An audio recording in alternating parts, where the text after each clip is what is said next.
What's up, Internet World? We're the News 19 Nerds. I'm Leroy. I'm Michael. All right, guys. So our new show that we're going to be watching is called The Outsider. The Outsider on HBO. HBO. It's their new limited series that they're doing based on a Stephen King book. We have not read the book. We're not going to talk about the book. I might mention a few things. I mean, you can. I hadn't read it, so I don't know what they took out, what they left, and I read a Newsweek article that let me know like at least two things that have changed. Okay, which is cool. I don't know anything about it. I just know that Jason Bateman is producing this show. The show is about a young child that has killed a little boy in a gruesome way. A character is accused. There's a lot of forensic evidence that points to this person as the killer. A family man, a school teacher, a baseball coach, who was literally 70 miles away. And how could this person be in two places at the same time? And that's what we're left with. That's what the show's about. I mean, I'll say this.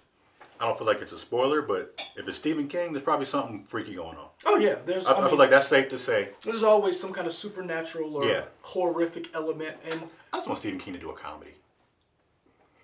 Like a screwball situational rom-comedy. That's what Misery is. I would not call that a screwball comedy, sir. She didn't love him? No, I said I wouldn't call it a screwball comedy. She didn't love him? She didn't do everything? It is not on the same caliber of Airplanes or A Naked Gun, 33 and a Third. I mean, she loved him. Okay. She did everything she could to prove his love and to get him back on track so that he could reciprocate her love. By hobbling him forever. Hey. Love hurts. Yes, it does. Okay. Remember that, boys and girls. Love hurts. Love hurts. All right, so let's get back to this Stephen King.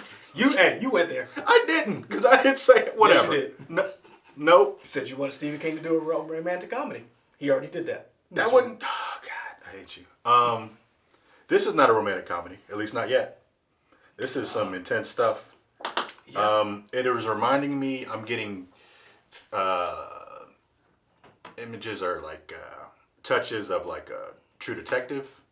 I'm getting touches of like, you saw Broadchurch, right? Yeah. I didn't see the third season. I'm kind of getting images of that or touches of that. No. Just in terms of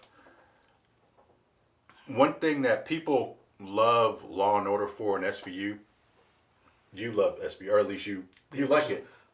The original Law and Order. But you like Olivia Benson, right?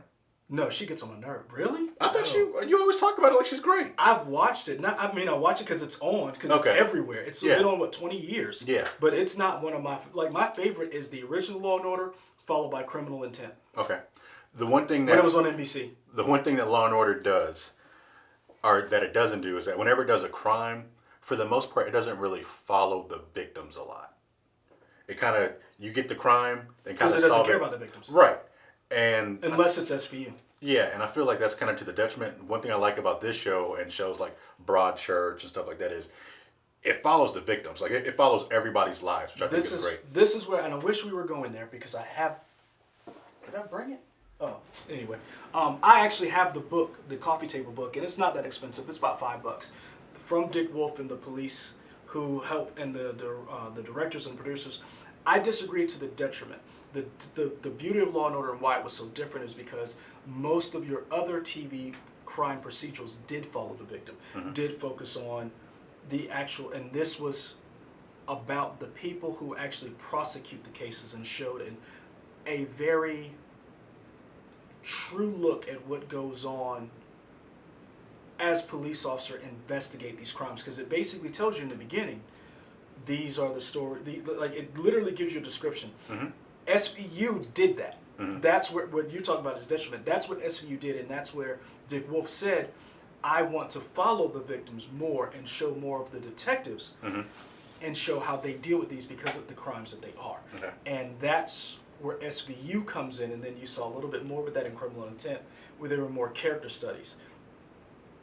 This, I think, shows the victims because it shows how a crime affects a small, like a crime of this magnitude, a murder affects not just the family, but the community involved. See, that's why it reminds me. Not that it's the same thing, but that's why it reminds me of Broadchurch. Because I feel like that crime affected the community. That's why. I'm getting. I give you Broadchurch. For me, Yeah. it's to me. It gives you that. The only difference is I think you get a little more sense of, and maybe because we're more savvy viewers, because we've seen a lot of these police procedurals, we get to see what goes into putting a case together before you arrest someone. And none of us were, in my opinion, none of us were, oh, I wonder when this happened. Like the timeline jump in the first episode. None of us were confused by what was going on because you'd seen enough of these procedurals that you knew, okay, they need to gather all of this evidence before they came to this conclusion. I was in when I first saw the trailer because I thought it was different. Yeah. I was a little worried that it wouldn't hold up, but I'm 10 episodes, perfect. Take note, network television, 10 episodes. Dude, 24 episodes is... It is. It's a lot, but they got to change the way... I don't know about this, because I don't want to say the wrong thing. They got to change the way deals are structured for writers and producers and pay scale and everything. I could have told you that. But no, but I guess what I'm saying is, like, 10 episodes is great, but they just got to figure out how to change that. They know how to change it. They don't I don't know that they do. They can. You know what you do? What? You do your shows like this right here. So this show starts in January, right? When will it be over? It's 10 episodes. You tell me when it'll be over. Hopefully about the same time as Westworld picks up. Okay. Boom. Yeah. That's how you do it. You, in other words, start cutting your shows down. Stop doing 24. And then what you can do is, if you limit from 26 to 24 episodes, you do 10, you do 12, you do 13, which gives people more time to work on other stuff. Yeah. Or what you can do is say, instead of 24 episodes, cut it up to 12. 2 seasons, I'll give you 2 seasons in 1 year. Break it up like they used to do Breaking Bad, they do The Walking Dead. USA Network is pretty good about their, even when they had the whole characters welcome thing, most of their shows were like 12 episodes. Yeah, do that. Because this perfectly, I think is going to be, I don't think it's, one of the things I think HBO does well, and we've seen it before in other shows, this pacing is excellent. From the very first beginning of this show, it doesn't seem like anything is wasted. They chew up the scenery, the way this show is shot, it's beautiful, the acting is, to me, so far with these 2 episodes that we've been given, I think this is a great way to kick off 2020 television-wise, because I think this is so far, I'm going to go on a limb, Prison of the Moment, this is some of the best television HBO is doing right now. Based on these 2 episodes? I like this more, and I like True Detective better than True Detective's season 3 with Mahershala Ali. Okay. What about True Detective season 1? Ooh, that's hard to beat. Yeah, But the last couple episodes were the first 6. It's hard to beat that. That first to where they. Time is a flat circle. Ooh, them first 5. What the you talking about? Yeah, that's true, man. So yeah, I'm on board. Okay. Yeah, I'm down. I guess we can get into spoilers. Like non-spoilers, I think it's a good show. I hope it can stick the landing.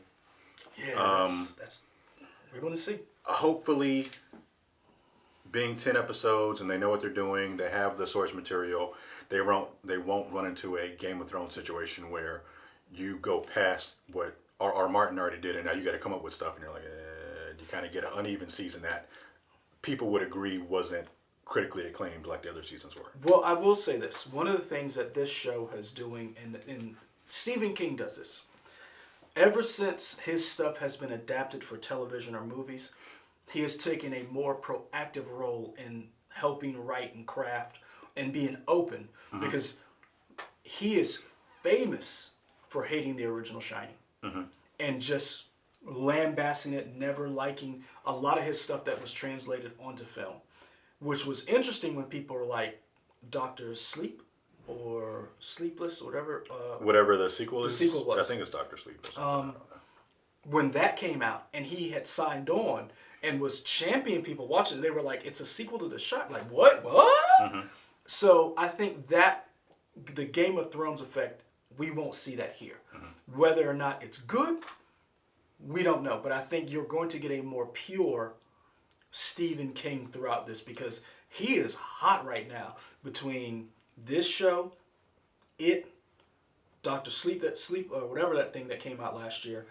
He had a couple of shows on Netflix. He's not just something Netflix. Through the what's the Tall Grass Hulu. or something? Hulu. Remember? Oh right, yeah. I mean, he does have the show on Netflix, the one you're talking about, but then also Castle Rock. Is that the thing on Hulu? Castle Rock, and then the other one, the other book with James Franco that got turned into Man in a High Castle. Yep. Yeah. No, not Man. That's not. I'm talking about the time travel one with James Franco and the president assassination. 1960.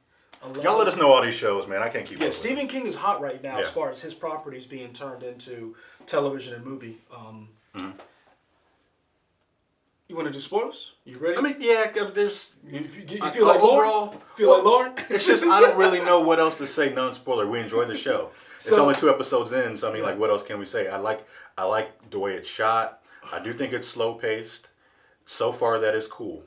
I think that, and I'm kind of reminded, not in terms of tone, but in terms of pacing, of Watchmen, when that show was just going slow and slow, and eventually maybe episode 4 or 5, you started to get answers, and it's kind of just rolled downhill. So maybe halfway mark of this will be the same thing. I don't know.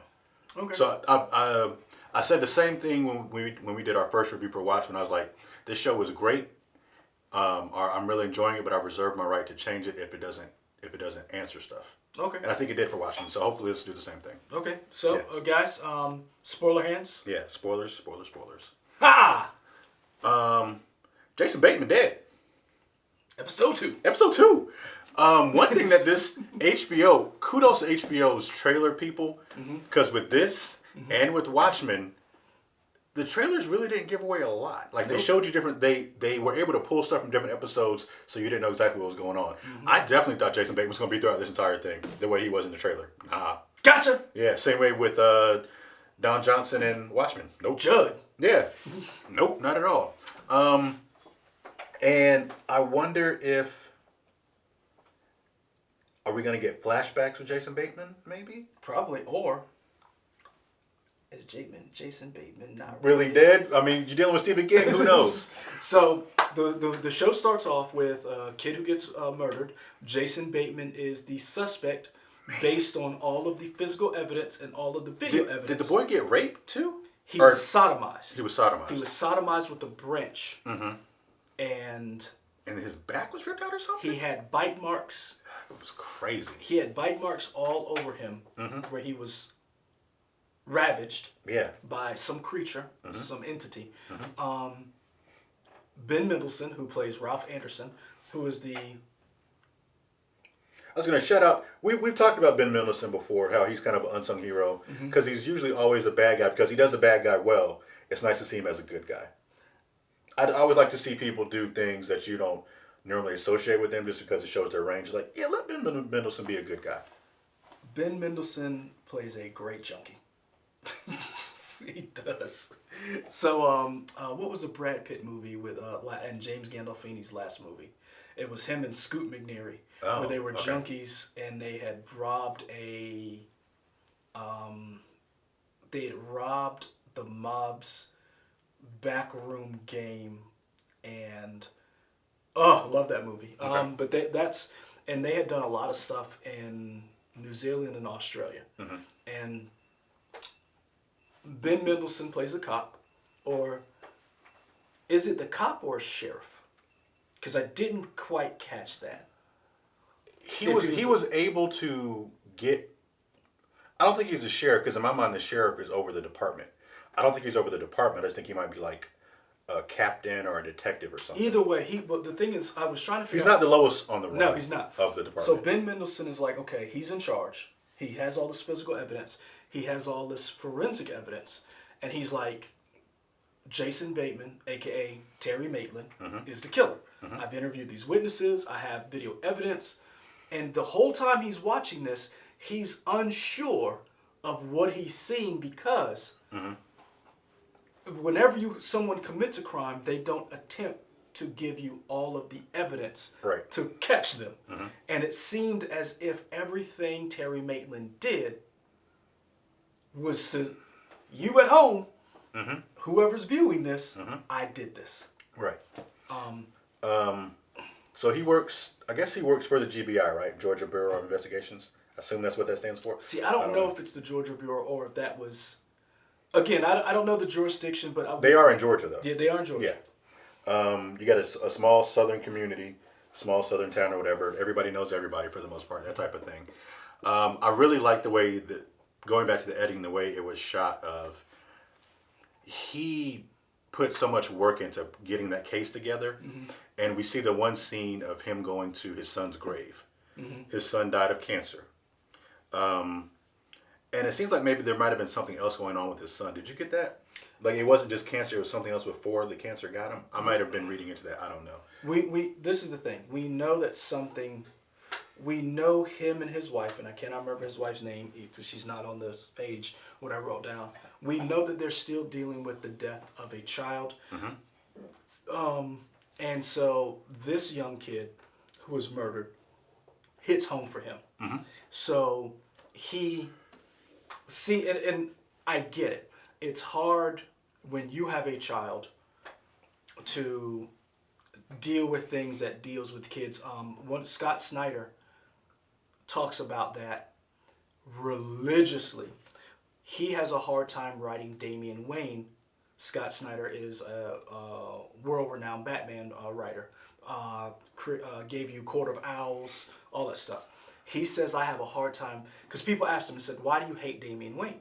And because you don't ever use him. He says, I don't write Damian Wayne because I have a hard time writing him because I have a son the same age as he is. So I have difficulty putting Damian in these situations because I see my son the same way. So I say that to say, you saw Ben Mendelsohn's character, Ralph, have issues with this case because he told the police, you bring him to me because I can't arrest him, because I lost a child, and here you have someone who you trusted, you believe committed this crime, and you're still grappling with that. So, and one thing that I saw, I'm pretty sure it was Newsweek, but they said one change that's for the show that's different from the book. In the book, the child still died, but while the crime was happening, the child was away. And so they thought that was weird because why was Ralph so intent on getting this one guy when his child wasn't connected? But they changed it for the show to be like the child was on the baseball team. That way he had more of a personal connection with Terry, which I think was a good move.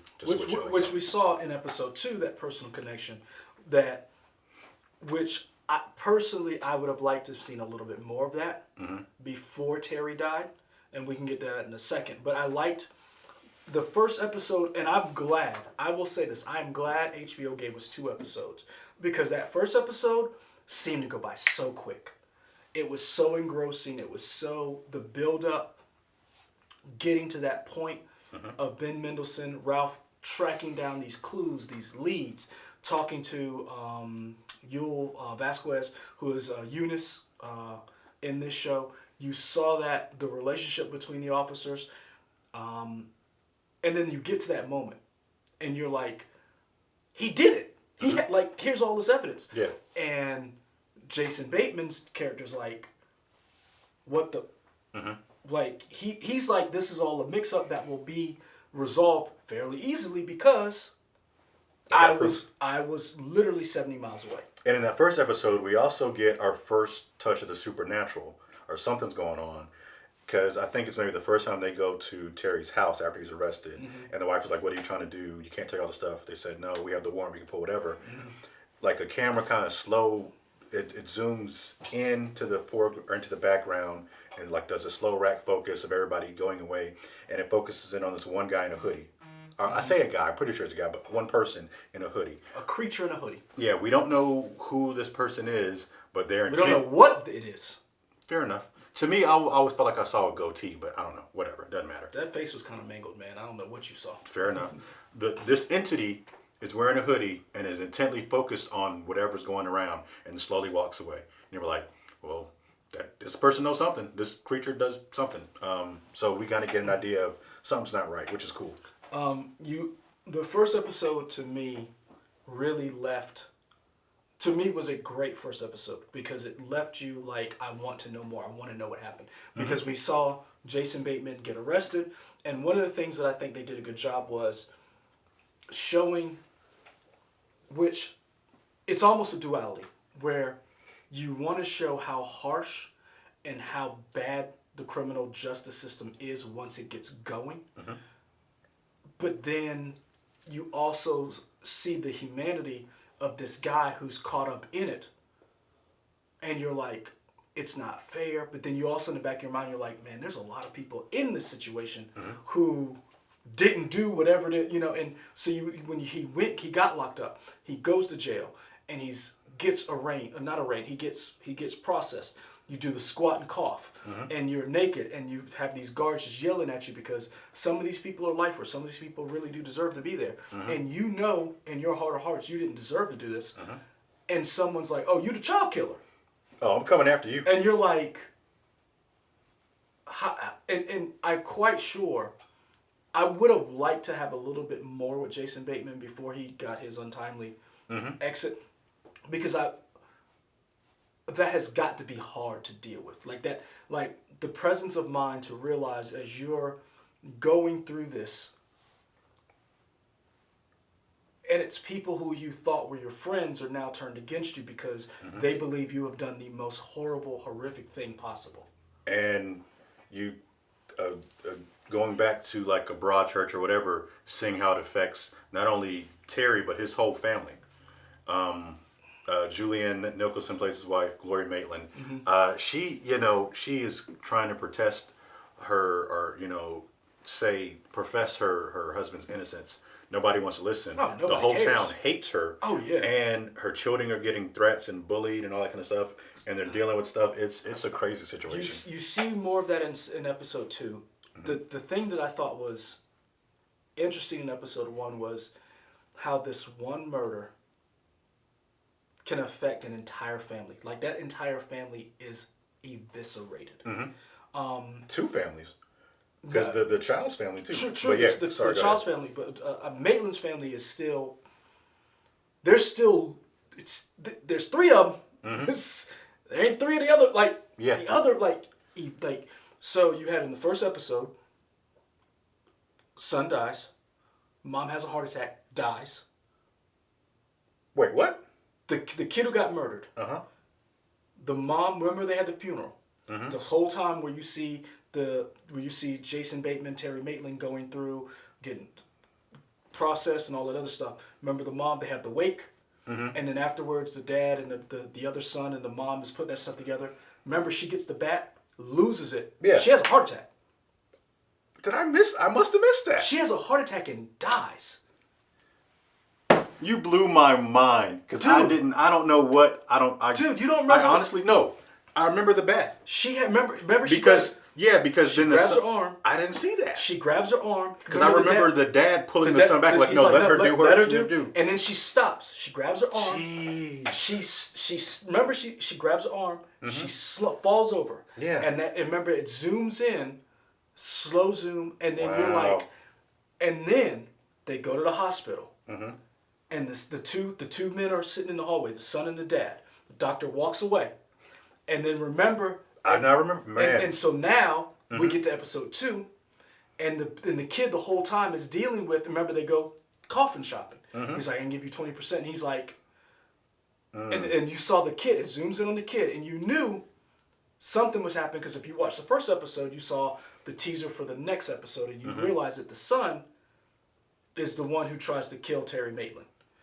And then he doesn't try. He gets him. Yeah. Ralph ends up killing him. That whole family is eviscerated. The dad tries to hang himself.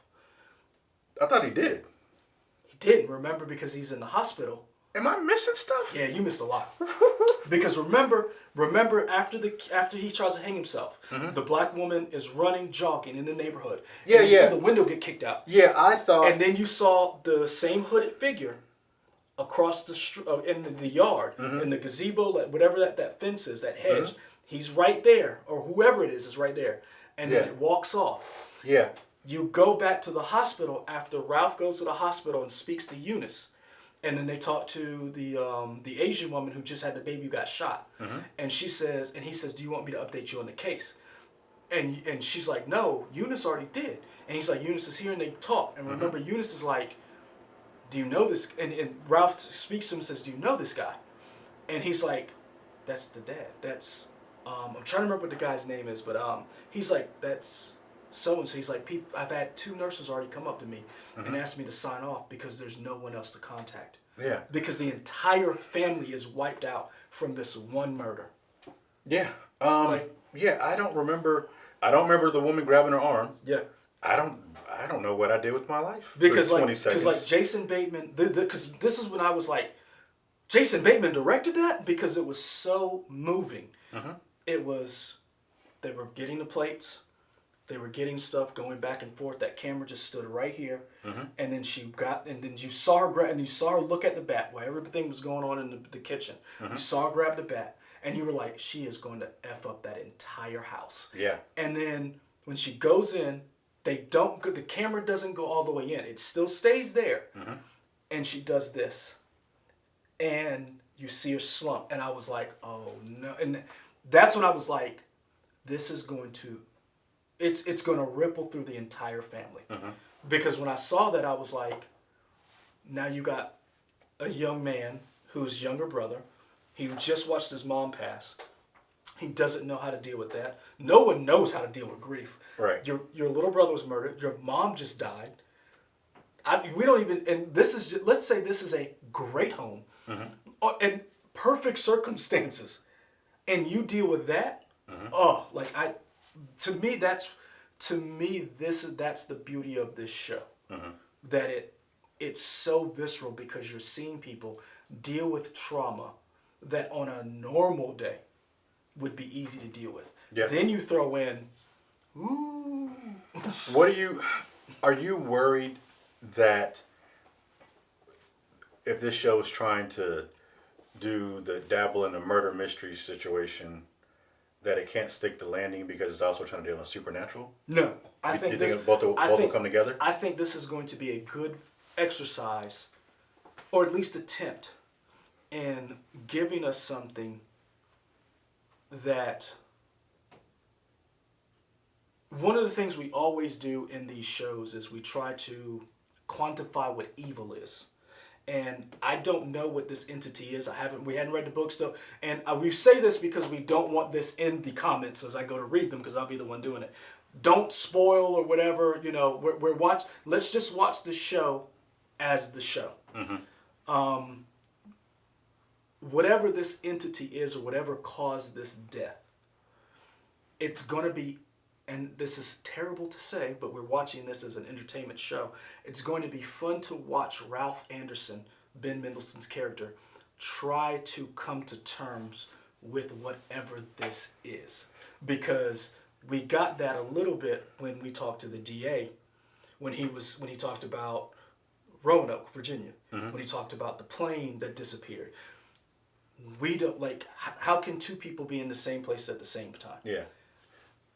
That is what's going to be fun to watch, how he has to deal with the unexplained coincidences and then come to the realization that I'm not dealing with something that I've been dealing with in my entire 20 years of law enforcement. Yeah, this is something new. And I'm excited for Holly Gibney. Cynthia Erivo. Yeah. I like her as an actress. I really liked her in... I can give you some, but I'm waiting. No. Widows that's a quick one, but I was trying to think of Bad Time at the El Royale. I liked her in that as well. She's also in Harriet. I don't care about Harriet. I really don't.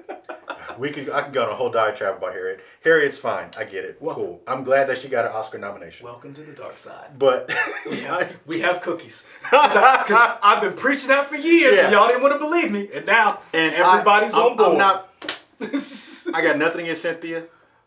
Harriet's fine. But you're mad about what she got nominated for. Anyway, yeah. She's been in a lot of great stuff. Tune in to Press Play because we go get into that. She's been in a lot of great stuff. We're going to get into the Oscar noms. Man, now you're bringing up Denzel and Holly again. But yeah, another thing that the book changed, in the book, Holly is white. But they changed her to be black, which is cool. I think that's great. Also, I believe Holly has some sort of predilection? Yeah, predilection. She's like super intelligent to the point of it's almost like a superpower. And I think she might be on the autism spectrum. Well, the one thing according to her character. One of the things that I enjoyed about the fact that you talked about this, that the trailer is executed very well for these, because you thought Jason Bateman was throughout the entire season, which he's listed on 10 episodes, which is bravo, IMDb, not just putting 2. Yeah. But one of the things she says that Ben Mendelsohn, and you can tell it's a conversation between the two of them, and I cannot wait for this conversation, when he says, when she says, if you don't have the patience for the unexplained and the unnatural, then you don't have you don't have time for me or whatever. Then you probably won't have time. And so it's going to be very interesting to watch these two, because they're going to have to work together to explain how these things have come about. And the sad part about this show is that you wish you could meet and console some of these characters as they're going through, because you brought up Julianne Nicholson, Gloria Maitland. That dialogue between her and Ben Mendelsohn when he came to her house, and she's like, did you come to me for help? Man, when Jason was looking at him and said, he's dying. Bro, I didn't do this. I didn't do it. The thing is, it didn't hit me that he died until she said his last words on this earth weren't to me, they were his wife. Right. They were to you to tell you he didn't do this. Yeah. And to me, she wasn't angry. She wasn't like, you bastard. She wasn't screaming, crying. It was very matter-of-factly. And that's when I was like, yo, kid, like that to me, that's when I was like, this is a real show. Because like, and I don't want to knock anybody or disparage network television, but there's a difference between this acting than anything you would see on CSI. And it's like there's a difference, there's a weight to this. To anything you would see on Blue Bloods or there's a difference when she said that to him, and you realize Ben Mendelsohn had to go to her and because he realized he made a mistake. And this is a fatal mistake. And this is what got me, not just because he arrested him, because his lawyer called him out and was like, you guys are about to find out you guys are full of. What he realizes is, and I had to go back and look because I've always been against this. He realized that perp walk and everything that happened was his fault. Because however it was, you knew, we work in media, there's always another entrance. Behind the scenes, sometimes it is hard for a news organization to get a perp walk because law enforcement will have back entrances so that you can't get people, you can't get them on camera. So for him to have done a perp walk, to authorize it, to wait. So basically what happens was they announced they were bringing him, they were arraigning him, they were going to do a bail hearing. They let everybody know because the media was there, which meant that's how that kid knew and showed up. Yeah. And Ben Mendelsohn, those officers who got killed, his partner, the Asian woman, and I got to stop saying Asian woman. I got to look what her name is. I cannot. Is that it? Hayden's Park? Because she's Tamika. Tamika Collins, yeah. Tamika Collins. She's the police officer who was shot in the leg. He realizes I effed up. And to me, one, stop doing perp walks. Stop doing them. Just stop. I understand we've been doing them for 100 years. Yeah. I understand J. Edgar Hoover made them so that police could get credit for catching the bad guys, all that other stuff. But where we are now in law enforcement, where we are now in our society, we realize that mistakes are made. You perp walk someone, that can ruin their life if they didn't do it. He didn't do it. You got him killed. You've ruined his reputation. His family's reputation. His family's reputation. Yeah. And I was just so blown away that everybody involved had the sense to create that scene and make it as graphic and as violent, but not gratuitous, to show you what could happen in these situations. Yeah. I was amazed at how well it was done, and the acting involved afterwards because everybody is still reeling from this event, because you saw the DA I'm not running for re-election. But at the same time, he was like, case was closed. Yep. I was like, oh, is it? But it's closed to him because I can't, and this is what I hope they do, back to your point. I hope they do a good job of explaining, because some people, when they see the unnatural, I'm out. Pew! Some people, case closed, Ralph cannot let it go. And we're starting to see if he did not pull the strings, because Eunice was like, I'm not going to help you until you get help. And nobody wants to do whatever is necessary to do. Right. To find out what really happened. Because eventually everybody's kind of just like, everybody has a mark on them. The whole GBI or whatever police agency has a mark on them. They're like, let's just put this behind us. We effed up, and let's try to move on. Yep, because now you did the perp walk, you got him killed, the kid got killed, 3 officers were injured. There's a lawsuit coming, which we talked about, which we saw the lawyer talk about, and Ralph now has to realize, not only is there something unnatural going on, I destroyed this family because I was so, and again, based on the evidence, he thought he was right. Right. But the lawyer said, did you even bother to check his alibi? You wanted to do this because it was flashy. And remember, they did the same thing for the arrest, when you could have easily waited for the posted officers. Yeah, the lawyer kind of acts as like the audience members, like, hey, these are questions. Why didn't you do this, this, and this?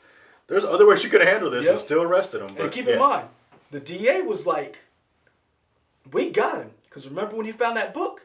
He's like, did you enter these fingerprints? He's like, I had to. So Ralph is a by-the-book guy. Yeah, the DA was like, why did you? Come on, man. Come on, bro. We good. Yeah. We got the evidence. Yep. He was not willing to understand. He was not willing to admit. Yeah. And this is the thing. What I would love to hear is from people who see the evidence and still believe he's guilty. Because now he's got to fight that. Because you put that out there. You put it out there that he was guilty. You put it out there that we have all this evidence. And the lawyer leaked the video saying, well, if you got all this evidence, who this? Yeah. So that I'm really interested to see where that goes. The one character who I think is going to be very interesting is Jack the a-hole. Jack Hoskins. I'm excited about him. I think he'll be fun. He is the stereotypical Yahoo, which I'm hoping they do a good job, because I do believe they have a plan for him, because there's no reason for them to show him act like that without some type of character development. So it's going to be very interesting to see how he plays into this, because you don't show him from beginning to when he shows up without there being some type of meaning behind it. And also, one of the scenes, when we first see him, he's hunting. He never gets to shoot his target, but we do see that target mutilated by something. And the funniest thing is, do you remember how the show starts? With all that liquid? Oh, yeah, yeah. Notice what he was walking through? Oh, okay. Yeah. I wonder if that juxtaposition, yeah. if that does carry some type of weight, or if that means something. Because if you remember that, it looks just like what he was walking through. Yeah. So I'm very interested to see where this goes. And the reason why I say the hooded entity is not a person, because remember the little girl, Maitland's daughter. We didn't even get to that. Is that girl being abused by something? But I don't know if it's abused, but something is speaking to her. Yeah. And remember, the guy who hung himself, that hooded creature was outside his window. Yeah. And so, what is going on?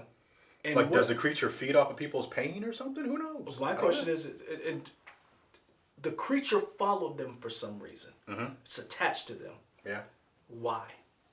Is it just purely coincidence that they cross paths? Is it something where it jumps?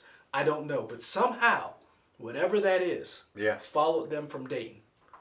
And it's very interesting that it's like... Man, they just took a vacation. That's wild. But the thing all is... they did was they took a vacation. And it wasn't even a vacation. He did it to go check on his dad. Because his dad was right. Yeah, it wasn't a vacation. And this is the thing what's really killing her. And I hope they bring it up. If he wasn't a good son and he wouldn't have went there, would all of this have happened to us? Yeah. That's the one I'm like, oh, when she realizes what happened, because remember when Ben Mendelsohn, Ralph, and the little girl mentioned the cut, and he was like, wait, what about the cut? And she didn't want anything to do with it because she's like, this conversation's over. Yeah, I don't care. She's like, and understandably so, but he's got something. He's like, something happened. Yeah. You cross paths with someone, and what Ralph is saying, if you believe your husband didn't do it, I'm coming to grips with that. This is my fault. I'll live with it for the rest of my life. You have to help me because whatever it is that did this is still out there. And could do this to somebody else or whatever. And not only that, if that person or entity, because we know it's an entity, he believes it's a person. They still believe it is a person. If this person did this, why did they frame you? Like that's how you get to her. And what I want to see from her is when she comes to that realization of whatever this thing is that has destroyed her family.